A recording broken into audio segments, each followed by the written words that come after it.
problem is we're still carrying a lot of hurt from the past. And the problem with hurt is hurt people hurt people. And we still haven't reached a point that we have more regulated nervous systems than hurt nervous systems.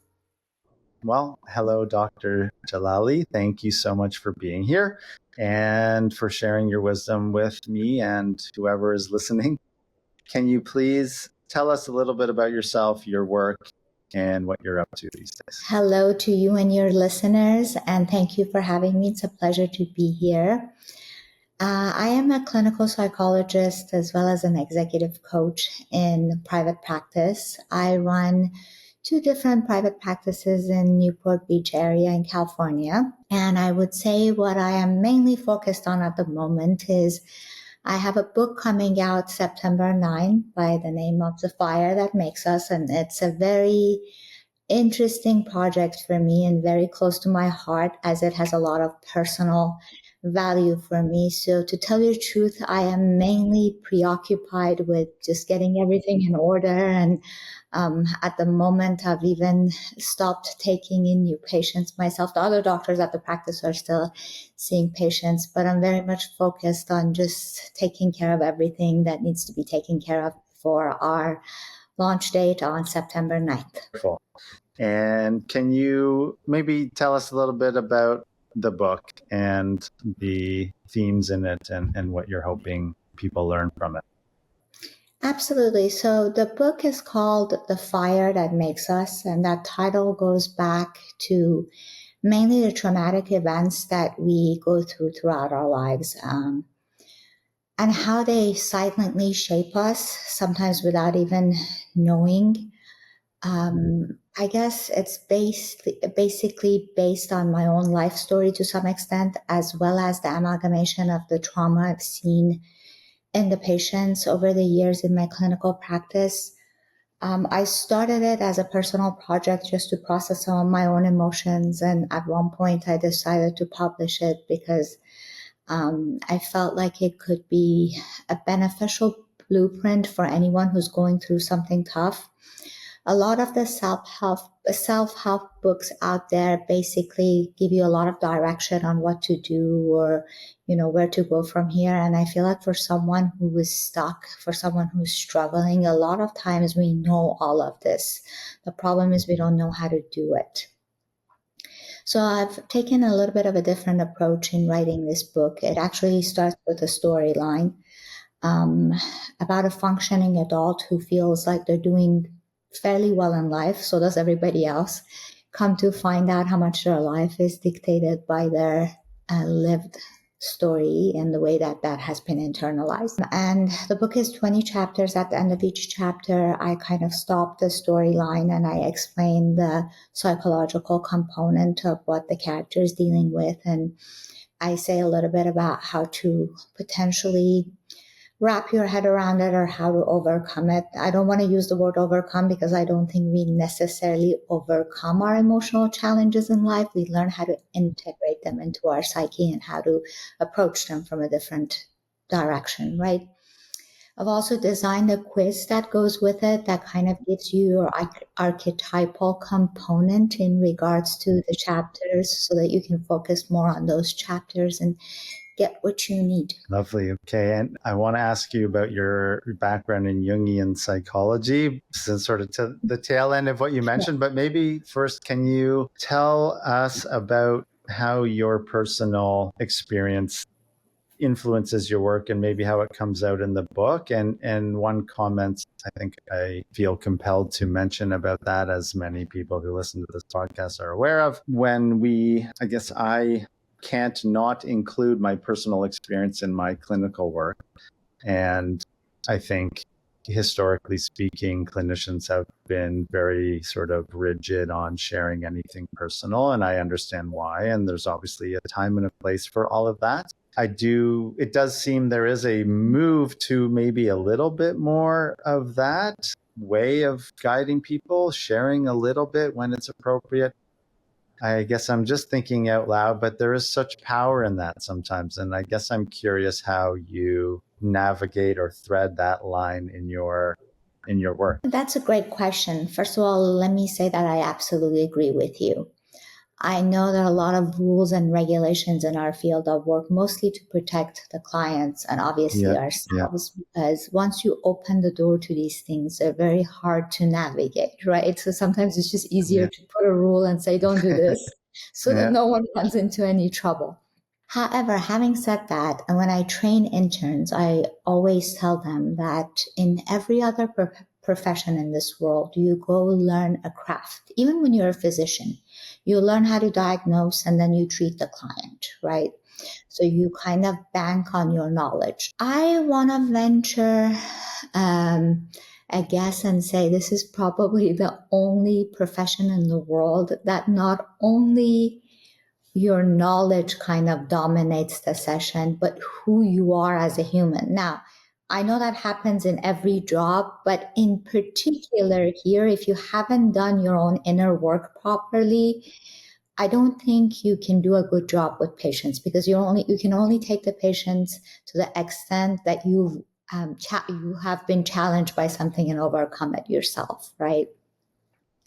But unfortunately, especially in the US, I don't think that's a very common practice for clinicians to have gone through their own therapy. I know there are very strict rules about it in European circles and even in the Middle East. But I actually did my doctoral dissertation on this year, that narcissistic injuries among psychology graduate students and its relation to choosing psychology as a wow, career to kind of vicariously heal through the patients. So I that's fascinating. definitely, it was fascinating to me as well. I definitely think we bring ourselves to the session, to your point, and whether or not we like to, our life story, our challenges, the way we go about them, the way we handle life severely impacts our relationships with the patients.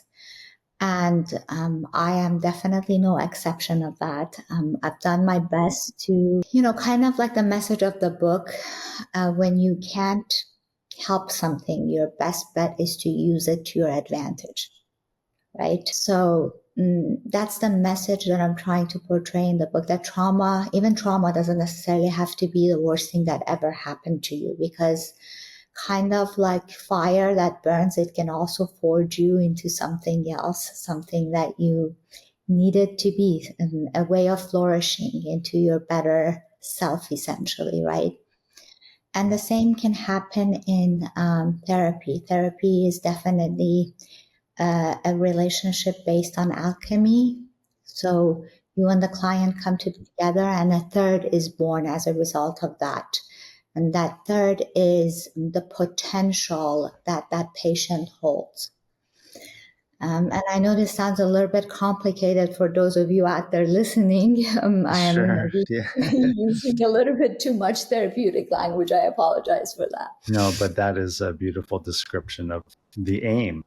And so, and I don't know if Carl Jung uses that word alchemy or not, but I think it comes from that time of psychology, or just the jargon does. Maybe jumping to that quickly. Can you describe a little bit? I think Carl Jung has become a little bit more well known these days, or back in the public Mhm. discourse a little bit. Can you just discuss a little bit about your experience with Jungian psychology and how it may differ from this is my word, it's not surface level therapies that we have today, like cognitive behavioral therapy would be one example, which I'm not criticizing it. It has all kinds of great tools and skills and whatnot, but it doesn't tend to go deep. Mhm. It can. Can you maybe just describe again your experience with Jungian psychology and how you see it helping people, and maybe what is missing from a lot of the modern day therapies? Absolutely. So I want to say, to me, Jungian psychology is more than just psychology. It's a philosophy. It's a way of looking at life and engaging with your unconscious. As much as most of us don't like to admit it, it's our unconscious that rules our lives. I often give people this example. I see a letter that has to be mailed out. I have a stamp on it. It's ready to go out. I know it has a deadline. Somehow I managed to pass the deadline and not send it out. Clearly, that's not my conscious avoiding that task. There is something beyond that running the show. So, what Jungians do is they essentially learn the language of the unconscious, which tends to be mostly our fantasies and our dreams. And they start to befriend the unconscious to kind of understand its role in our feelings, in our actions, in our behaviors on a daily basis. What the new trends of psychology, to your point, mostly do is problem solve. Whereas, as far as depth oriented approaches are concerned, mainly Jungian psychology that we're discussing, they don't necessarily look at symptoms like anxiety or depression as problems that need to be solved, but mainly alerts of the psyche or the body to a situation that needs to be re-narrated, redirected, reapproached from a different perspective. So we're not really looking to necessarily diagnose people and heal them and send them out in 15 sessions. We are guiding people to understand who they are, how they show up in life. Why are they far from the version of themselves that they like to show up as? And how can they get closer to that? So I want to say in simple terms is a more emotive being than a way of therapy. At least to me, that's how I visualize it. Thank you. Maybe you can help me sort this out in my head a little bit. I have a lot of experience and training, I guess, in Buddhist psychology. And I think the Buddhists, and it's also, which is also a philosophy. I like how you point that out. And a lot of modern therapy is certainly void of the philosophy. It's almost as if we, and this is my opinion, we think we're too smart or too intelligent, which allows us to overlook the need for a philosophy and a way of being and that kind of thing. Like we're sort of getting disillusioned or in love with our intellect. But going back to the Buddhist psychology, to me, and maybe some of the Stoicism stuff, I don't know if you can comment on this, but I think it's partly my own ignorance. It just seems that the Buddhists figured all of this out thousands of years ago. And why do we not acknowledge that academically, or maybe we do. And again, this might be total my own ignorance, but I do, from my limited understanding of Jungian psychology, it is very similar to Buddhist philosophy and Buddhist training of well-being. So that was a lot. I will stop with that. Let me just start by saying I love your question. It's such a soulful question. I agree with you that the Buddhists have figured this out many, many years ago. I also agree with you that we live in a world that we like to intellectualize things. Because we have noticed that we're the only species that has this cognitive ability. So we want to use it to our advantage and grow. The problem is, I think we're missing other information in this process. One very main one being that we need a holding environment. Now, religion for a long time has played that role, right? Now, I don't want to get into the philosophy of that I know some people resonate with it, some people don't. But regardless of how you feel, once you have a spiritual or religious practice, it provides you with a holding environment. Philosophy does the same thing. As humans, no matter how intelligent we are, we still don't do well without a holding environment because we have this attachment component to us that's undeniable. We thrive in connection. In fact, this is to an extent that if a human child does not receive that human connection, even if they're baited and fed and changed, they usually don't survive. We saw this in the experiment with the orphanages in Russia in World War II. So if we agree that we need this dynamic, in order to provide good therapy, we have to go back to the wisdom that people prior to us kind of banked on, right? I think we made this shift because we live in a world that honors, especially in the Western world these days, We honor quick fixes. If we can take a pill for something, we'll take a pill. If we can't, we go to the next shortcut. Oh, this hurts, put a band-aid on it and get out there, right? Because all that matters is your performance. So if you can perform well, you are validated in this world and you matter. And if you can't, you're gone. And so everything we do supports that philosophy, right? Unfortunately, when it comes to us humans, we're a lot more complicated than that as we Indeed. approach it.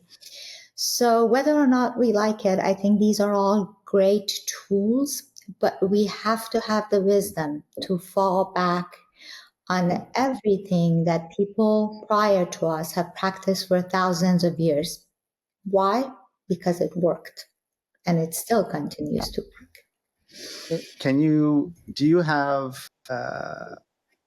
or how do you see that conversation playing out, maybe academically or clinically, if you do see it? Any sort of interesting thoughts or experiences of observing conversations like that with colleagues or even clients? Or yeah. I think, again, we base value on things that we can tangibly kind of, I guess, measure or replicate. And this is where science comes into play, right? And with a lot of things, I think it makes sense. But even in things that are purely scientific, because I don't look at psychology as purely scientific, I think it has a definite scientific component to it, but it also has a spiritual component to it. It also has a physical component to it. It has an emotional component to it, right? So we can't purely base it on metrics and numbers and measurements. But I think when we want to go into that realm, it becomes a little bit messy because it's not something that we can replicate. It's not something that we can measure. We can never measure someone's pain, or replicate it in a lab. Right. Exactly. So obviously it creates discomfort in academia to go down that path, right? Because people have been trained to look at this from a purely scientific perspective. And things like cognitive therapy allows us to some extent, because even then I feel like it falls short, but yeah. to some extent position it that way. Therefore, we gravitate towards it. But I think even amongst my colleagues, I don't know, maybe I find like-minded people to talk to maybe more, but I don't think the value of what we're discussing is dismissed. And maybe it's not as, kind of valued, but people still believe that it exists and it's there. Awesome. Thank you. I wanted to, maybe you can, I don't know much about linguistics. I know about universal grammar and Chomsky. And I did read one book by someone who tried to challenge his theory to do his research with a tribe in the Amazon. I can't remember his name. Anyway, can you maybe I'm going to try to formulate this thought. I'm not much, I don't get too picky about language, but I think sometimes it really does matter when we're trying to describe our experience and perhaps guide ourselves in certain directions. So maybe you can tell us a little bit about your history with linguistics and how you maybe use that understanding in your clinical work, or just how you kind of understand its influence on our well-being and our state of mind. Yes. So before Chomsky, I think the way that we viewed the world was basically in psychology dominated by behaviorism, right?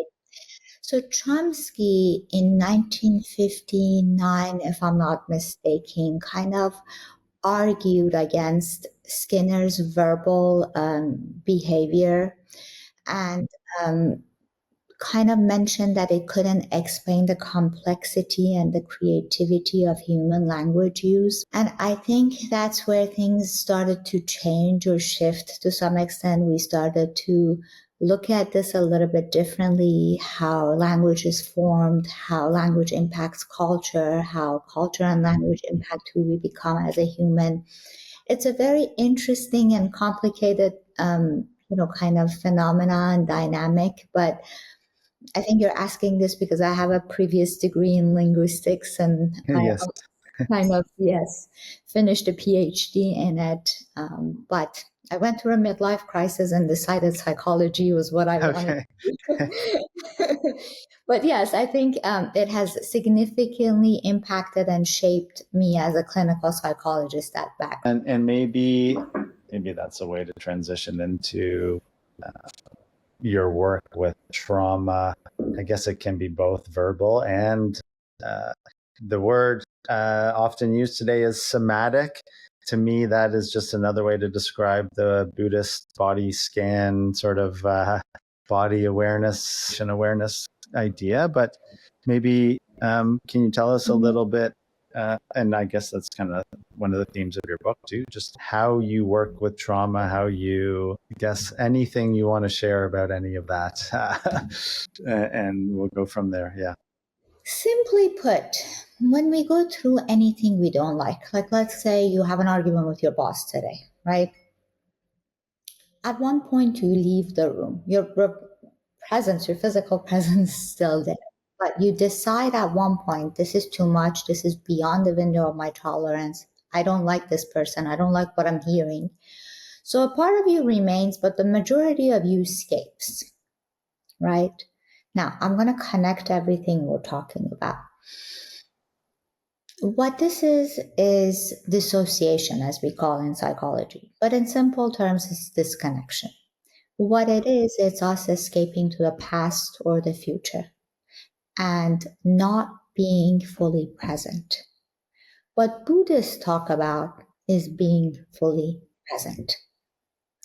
The world we've created today is the opposite of presence because we have so many distractions and because we need them to survive. Because I think I often tell my patients this, I say, be kind to yourself. I cannot think of anything harder in this life than adulthood. I mean, adulting is hard, no matter where you're doing it or how you're doing it. So what we tend to do in order to survive this, because most of us survive life, we don't thrive in life. There is a limited few that actually find out how to thrive in their life, but the rest of us just survive, right? Is through these escapes. So they're not necessarily a bad thing. They have their own wisdom. They are there for a reason. The problem is we are over-reliant on it to the extent that we override our feelings and sensations. You mentioned the word somatic. What we're referring to when we say that is pretty much how your body's feeling at any given time. Now, as simple as that sentence is, I want to say 90% of humans don't know. When people come to me, my patients are mainly very high functional individuals. When they come, one of the first things I ask them, how are you doing? 90% say good. And I say, imagine I don't know what that word means. Elaborate. And they say, good. And I came to this realization myself when I first started doing Peter Levine's workshops and, kind of working through my own nervous system, that I didn't know how I was feeling. I mean, I could pinpoint I'm good, bad, but that was mainly my vocabulary around my emotions, right? As are most people. So what the Buddhists do is they sit with feelings and sensations and thoughts and emotions. When you sit with something, you feel it at its depth. If you need to grieve it, you grieve it. You get into an acceptance with it. You're no longer afraid of it. You no longer want to escape it. And that takes you to a different level of functioning because you're fully present in what you are. What we do in the world today is continuously escaping. Hence, all of us are anxious and depressed or addicted or have some other form of, emotional distress that we are challenged with. And I kind of want to, so how have you seen people become aware of that? Or what are some practices, say it is a past trauma that's been stuffed away, or I often hear people who will describe something to me that is really difficult. Again, my perception of it, or a general assumption would be that's a really difficult thing to experience. And they have compartmentalized it in such a way that, oh, it's not a big deal. Oh, well, this thing happened to me when I was 8 years old, but, I don't know, like I'm over it kind of idea. And when people, and whether it's a serious abuse, sexual or physical, or losing loved ones, whatever the case may be, can you just describe a little bit of how you may guide somebody into coming into relationship with that? Well, what you're describing is a very natural tendency for all us humans. As I mentioned earlier, this is how we survive life. If we didn't have that capability, we would have to endure all the pain at once, and I don't think we're capable of doing that. So it's actually a great defense mechanism that we have to our advantage. The problem becomes that we don't go back and allow ourselves to grieve that, right, in increments that we can tolerate. I have no problem with people dissociating or disconnecting to survive a trauma. The problem begins with not receiving the proper support after that, in which you go and you bring those pieces back to the surface piece by piece, and you feel them, you sense them, you grieve them, you process them until it no longer has a hold on you. The problem is all of us are driven by all these pains that the word we use is override. We have kind of, at the time that we went through them, we thought, right before you today, I was doing a podcast regarding the floods in Texas and natural disasters when people go through them and how they overcome them. At the moment you're going through something like that, all you can think about is, I don't have a home, I've lost my loved ones, I need to survive, I need to kind of find a way to get my life back together. So who has time for feelings? Yeah. You don't have the time to sit somewhere and grieve the person you lost. So you get through that, taking your full kind of ability to, the adrenaline rush gets you to work and do things and get through it. After it's finished is when the disaster actually starts, because now all these emotions that are pushed down comes flooding back. In what form? Psychosis, clinical depression, clinical anxiety, addiction, you name it, right? So I think the message I like to leave your listeners with is the importance of going back and feeling these feelings that we override all the time. We all do it. It's part of being a human.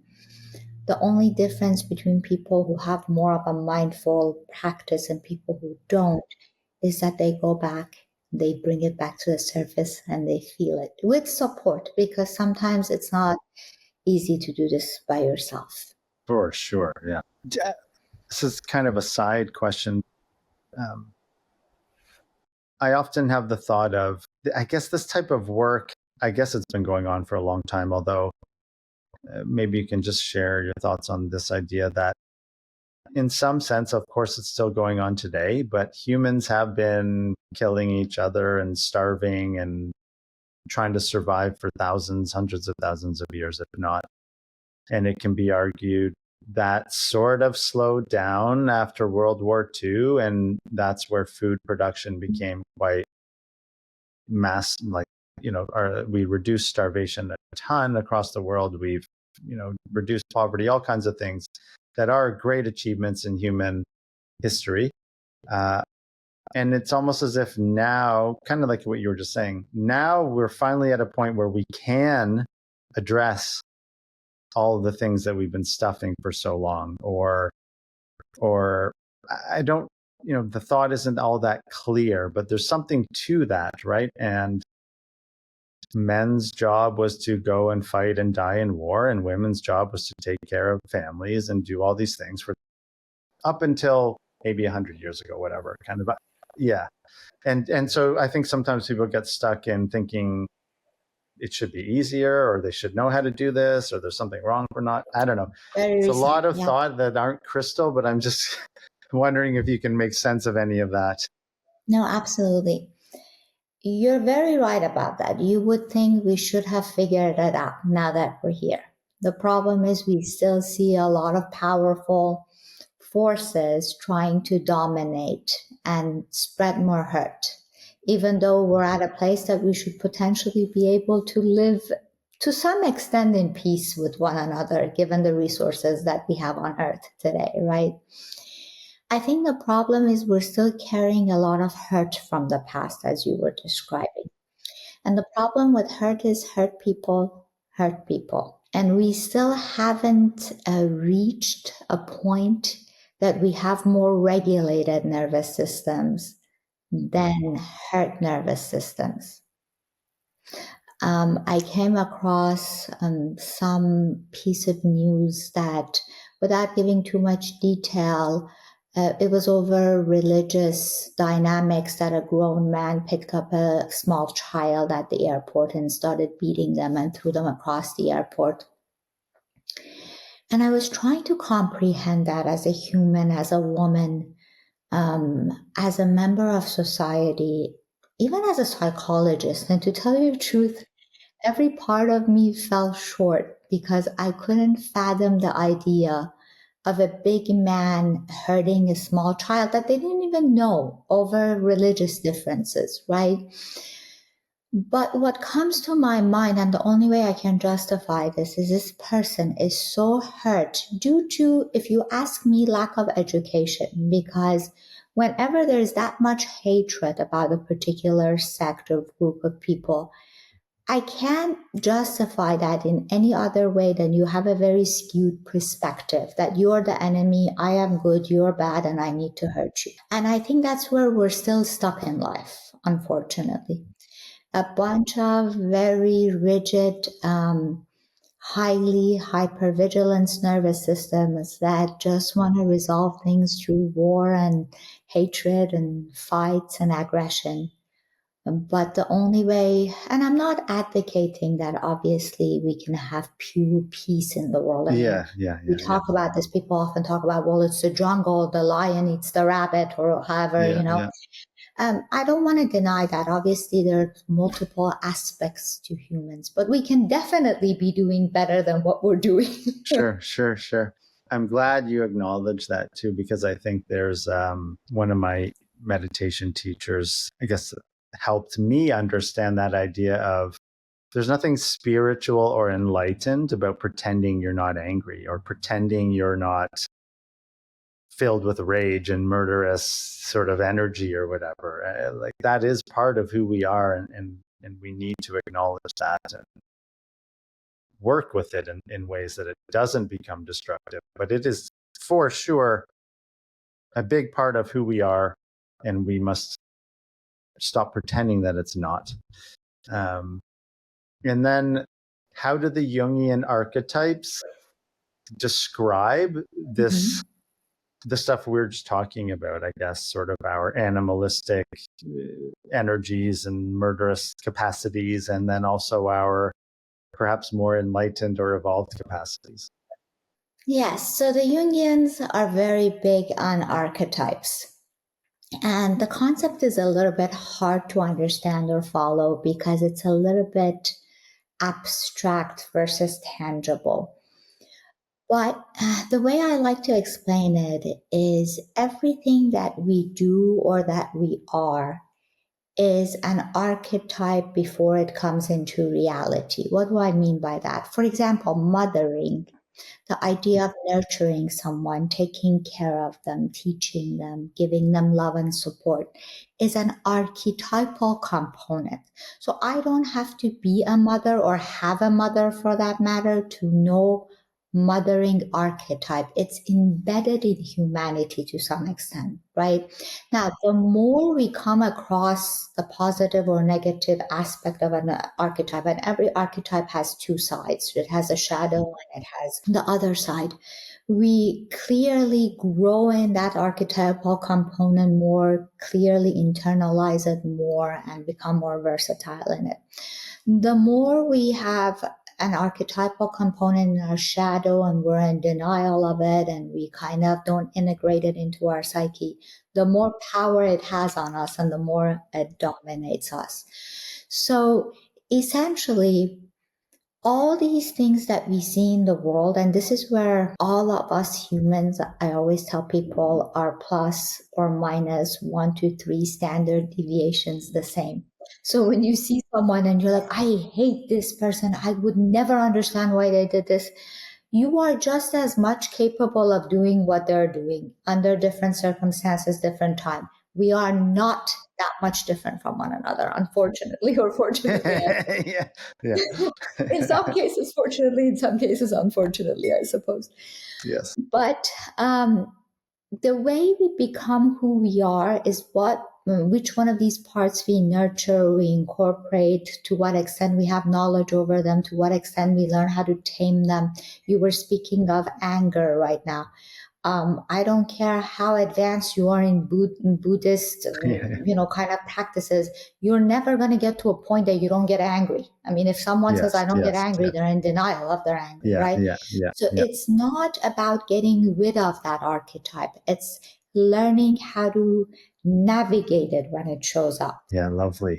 And that actually just brought something to mind. I learned so much through Alcoholics Anonymous, and a big part of that is getting to know our shadow, or at least one of them. And I actually think Carl Jung, there is some literature on this, helped consult on the development of the steps. It's true. Yes, Is that true? Yeah. Yes, he was the one that I think the founder of Alcoholics Anonymous wrote him a letter and said, "What do you think this is rooted in?" And you responded. The letter actually is around, or a copy of it is around, and Lovely. that I gotta get my hands on that. he believes that the reason for a lot of addictions is disconnection from your higher power. Now, if I want to put that in simple terms from a psychological perspective, because a lot of people I noticed have negative connotations with that, because they feel like, oh, if I want to be sober, it means I have to believe in God, and I don't believe in God. Yeah. But if I want to open that up, what Jung was referring to was probably presented under the God archetype or component, but he's referring to connection to yourself, connection to others, connection to whatever's beyond you that you identify with. And once you go into disconnect, the only thing that can help you exist is some form of coping, alcohol being one of them, right? So his point was we need to bring people back into connection. Now, kind of like what we were talking about earlier, when people get their hands in these kind of philosophies, they need to simplify it to kind of sell it to your average person, right? Because not everyone's mind functions philosophically. They can't sit there and internalize this, especially when you're dealing with something so big, and an addiction can be very, very tough to navigate. I think that I simplify that in that manner to make it relatable. Yeah. The 12 steps are beautifully simple. What they say, simple, not easy to implement. But can you talk a little bit about the shadow work, I think, or how that goes? I find that is another thing that is, I think it's fair to say, very absent in modern therapies. And I've done step 4, which is the sort of shadow work or one of them in AA, with many people who are not struggling with addiction. They find it incredibly helpful. And I think it's just so important to understand our dark side and to recognize it's there and to befriend it and integrate it. I use that word, which I think is lovely. Any kind of particular thoughts or practices or things about shadow work and integrating our dark side that you find compelling or interesting Well, yourself? let me start by saying this. First of all, when we talk about the shadow, people often think it has to be a dark part of our psyche. Not necessarily dark in the sense that it's not in our consciousness, right? Yes. But it's not necessarily evil dark, right? So a Yes. lot of people like to avoid it because they don't even want to admit to themselves that I may be, kind of struggling with this, or this may be part of who I am. Right. Every human component has wisdom. Nothing is purely bad or purely good. And I think when we change the way we educate people about this, they have more of a willingness to embrace different parts of themselves. Because again, taking it back to my philosophy for writing the book, once you acknowledge something and embrace it, it can work to your advantage because it becomes part of your power versus part of your weakness, to simplify it, right? So anything that's in the dark is considered our weakness just by logistics, because we don't know where it is, so we can't use it, right? And it's potentially Right. working against us, right? But the moment I bring it into consciousness, the moment I process it, the moment I make room for it, the moment I acknowledge how it helps me, how it works against me, then it becomes part of my power. It all goes back to our emotional education. I always, always, always think about this. Having gone through many, many, many years of schooling myself, I feel like there's not a topic that I didn't study in school, anything from geography to algebra to a million different topics that I don't remember a word of. But one thing that's missing in all of our educational systems, I've gone to school in the Middle East, I've gone to school in Europe, I've gone to school in the US. In all of them, unanimously, we are missing human emotional education. No one has ever decided to incorporate this into the curriculum. What do you feel? How does this come into consciousness? What do you do with it? What are emotions? Can you name a few feelings? And then we have a bunch of struggling adults, and we're continuously trying to, solve issues like, why do people kill each other left and right? Or why is there so much violence in our societies? I mean, it's obvious. Do you have any thoughts on why it is that we don't or haven't figured out how to do that? Well, I think there are many outside of the scope of our talk today, but Yeah, sure. Yeah. I think if I just want to simplify it, emotions are messy and they're unknown. When we don't know something, we can't teach it. And the goal isn't to teach people about their emotions, but to teach them how to go about their emotions. Things that different philosophies do, right? They're not necessarily teaching you how to problem solve. There are problems in this world that we cannot solve. At least with our conscious mind, we can't solve it. Yeah. It's not about solving the problem. Me sitting here with you talking today, I have hundreds of problems in my own personal life that I don't have a solution for at the moment. But the difference between me and somebody else who's potentially struggling more than I am at the moment is the philosophy I have in approaching those problems. They're not me in my entirety. They are a part of me. I've learned how to dance with them. Now, that doesn't mean I don't have a bad day that I want Yeah. to, just throw in the towel. Yes. But I pick myself back up the next day and I try to reapproach it again. That's it. Lovely. Thank you. Okay, I guess as we get towards the end of our time, any particular things about your work with trauma, your own experience, your book, anything kind of we haven't discussed or things that you find quite compelling in your life that you want to chat about for a little bit? I guess the message I want to leave your listeners with is, if life feels challenging, if you feel stuck, if you feel like you're a victim of life, if you feel like you don't deserve what you've received, if you feel like you're lost, if you feel like this is not how you intended your life to be, and many other subcategories of those emotions, that means nothing. As validating as all those emotions are, and they are because they're your emotions, it does not dictate your future.